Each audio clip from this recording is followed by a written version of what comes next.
नमस्कार दोस्तों, दिव्य आत्मा चैनल में आप सभी का स्वागत है। मित्रों, ये तो हम सभी जानते हैं कि हिंदू पुराणों के अनुसार कालखंड यानी समय को 4 युगों में बांटा गया है और इसी कालखंड को सतयुग, त्रेतायुग, द्वापर युग और कलयुग के नाम से जाना जाता है। हिंदू पुराणों के अनुसार ऐसा माना जाता है कि जब भी किसी कालखंड में उस समय के परिस्थिति मानकों के अनुसार धर्म का लोप होने लगता है तो भगवान श्री हरि अवतरित होकर अधर्मियों का नाश करते हैं और फिर तीनों लोक में धर्म की स्थापना करते हैं, जिसके बाद एक नए कालखंड यानी नए युग का आरंभ होता है। तो दोस्तों, आइए मिलकर जानते हैं कि पुराणों के अनुसार सतयुग, त्रेतायुग, द्वापर युग और कलयुग का आरंभ और अंत कैसे हुआ। वैसे तो हिंदू धर्मशास्त्रों के अनुसार इन चारों युगों का कई बार परिवर्तन हो चुका है, परंतु ऐसा माना जाता है कि सृष्टि के आरंभ में सबसे पहला कालखंड यानी युग सतयुग था। सतयुग की काल अवधि 4800 दिव्य वर्ष अर्थात 172800 मानव वर्ष मानी जाती है। ऐसा माना जाता है कि इस युग में मनुष्यों की आयु 1 लाख वर्ष के करीब होती थी। साथ ही सतयुग में मनुष्यों की लंबाई भी आज की तुलना में काफी अधिक होती थी।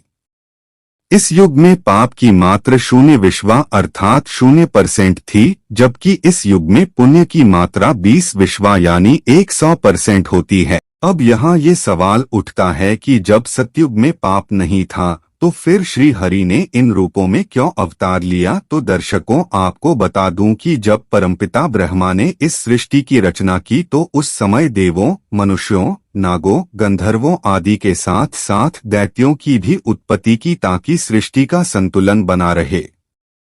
और इसी संतुलन को बनाए रखने के लिए सतयुग में श्री हरि शंखासुर, हिरण्याक्ष दैत्य और हिरण्यकश्यपु का वध करने के लिए विभिन्न रूप में अवतरित हुए। हिंदू धर्म ग्रंथों की माने तो चूंकि उस समय मनुष्य अपने विकास की और अग्रसर हो रहा था, अर्थात मनुष्य जानवरों से धीरे अपने वास्तविक रूप मना रहा था।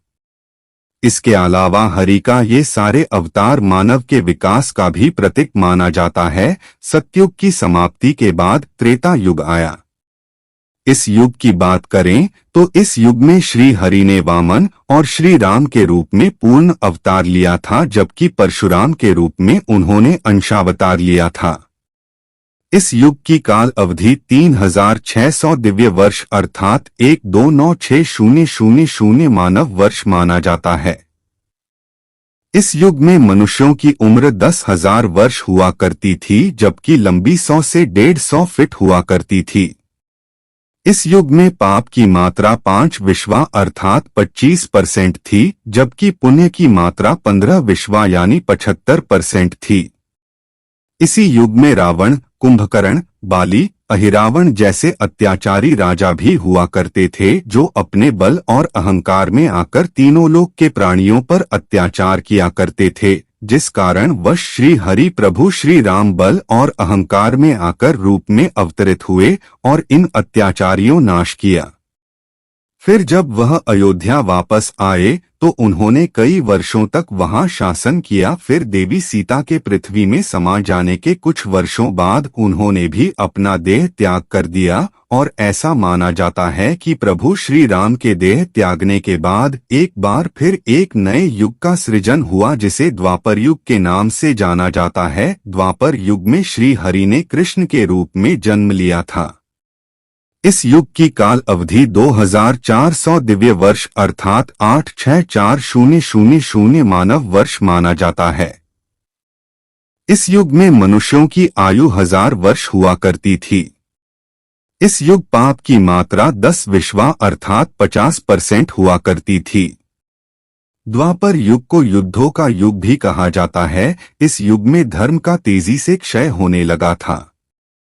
चारों ओर अधर्म अपना पाव तेजी से पसारने लगा था। तब भगवान श्री कृष्ण ने पापियों का एक कर नाश करना शुरू किया। और जब महाभारत युद्ध के पश्चात सारे अधर्मियों का नाश हो गया, तब युधिष्ठिर को हस्तिनापुर का राजा घोषित किया गया। जिस समय युधिष्ठिर का राजतिलक हो रहा था, उसी समय गांधारी अपने सभी पुत्रों की मृत्यु का जिम्मेदार मानते हुए भगवान श्री कृष्ण को श्राप दे दिया। गांधारी ने भगवान कृष्ण को श्राप देते हुए कहा कि कृष्ण, जिस तरह तुमने मेरे कुल का नाश किया, उसी तरह तुम्हारे भी कुल का नाश होगा। उसके बाद पांडवों ने 36 साल तक हस्तिनापुर पर राज किया। फिर गांधारी के दिए श्राप के कारण भगवान श्री कृष्ण की द्वारिका नगरी की स्थिति दिन ब दिन बिगड़ने लगी। द्वारकावासी मदिरा पीकर आपस में ही लड़ने लगे और एक दूसरे को मारने लगे। यह देखकर एक दिन भगवान श्री कृष्ण पूरे यादव वंश को प्रभास ले आए, परंतु वहां भी श्राप के कारण संपूर्ण यादव वंश एक दूसरे के खून के प्यासे हो गए और अंत में हालात इतने बिगड़ गए कि पूरा यादव वंश ही खत्म हो गया। उसके बाद एक दिन भगवान श्री कृष्ण एक वृक्ष के नीचे विश्राम कर रहे थे। उसी समय किसी शिकारी ने भगवान कृष्ण पर ही निशाना साध दिया। क्योंकि भगवान ने मृत्युलोक में जन्म लिया था, इसलिए इस मनुष्य रूपी शरीर से एक दिन उन्हें दूर होना ही था। अतः भगवान श्री कृष्ण ने अपना देह त्याग दिया और बैकुंठ धाम चले गए। उधर जब इस बात की सूचना युधिष्ठिर को मिला तो उनको भी समझ में आ गया कि अब उनके जीवन का उद्देश्य खत्म हो चुका है। द्वापर युग इस समय अपनी समाप्ति की ओर था और कलयुग का प्रारंभ होने वाला था। इसी बात को ध्यान में रखते हुए युधिष्ठिर ने हस्तिनापुर का राजपाट परीक्षित को सौंप दिया तथा खुद चारों भाइयों और द्रौपदी सहित हिमालय की ओर अपनी अंतिम यात्रा पर निकल पड़े। फिर पांडवों के हस्तिनापुर से निकलते ही कलयुग का आरंभ हो गया और आज हम इसी कलयुग में जी रहे हैं। इस युग में पाप की मात्रा 15 विश्वा अर्थात 75% मनाई जाती है, जबकि पुण्य की मात्रा मात्र 5 विश्वा यानी 25% मानी जाती है। मित्रों, आपको बता दूं कि अभी कलयुग का प्रथम चरण ही चल रहा है और ऐसा माना जाता है कि कलयुग का प्रारंभ 3102 ईसा पूर्व से हुआ था।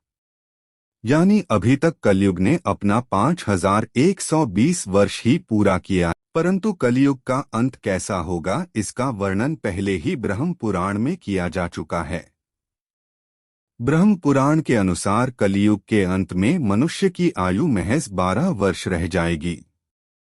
इस दौरान लोगों में द्वेष और दुर्भावना बढ़ेगी। कलयुग की उम्र जैसे जैसे बढ़ती जाएगी, वैसे वैसे नदियां सूखती जाएगी। बेईमानी और अन्याय से धन कमाने वाले लोग बढ़ने लगेंगे। धन के लोभ में मनुष्य किसी की भी हत्या करने लगेगा। इंसान सभी धार्मिक काम करना बंद कर देगा। गाय दूध देना बंद कर देगी। मानवता नष्ट हो जाएगी। लड़कियां बिल्कुल भी सुरक्षित नहीं रहेंगी। उनका अपने ही घर में शोषण होने लगेगा।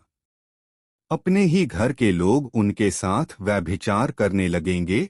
सभी रिश्ते नष्ट होने लगेंगे और जब आतंक अपनी चरम सीमा में होगा, तब श्री हरि कल की अवतार लेंगे और पृथ्वी से समस्त अधर्मियों का नाश कर देंगे। और उसके बाद एक बार फिर से नए युग सतयुग का आरंभ होगा। दोस्तों, आपको बता दूं कि अभी तक युग परिवर्तन का यह 22वां चक्र चल रहा है और वर्तमान युग के समाप्त होने के बाद यह अपने 23वें चक्र में प्रवेश करेगा।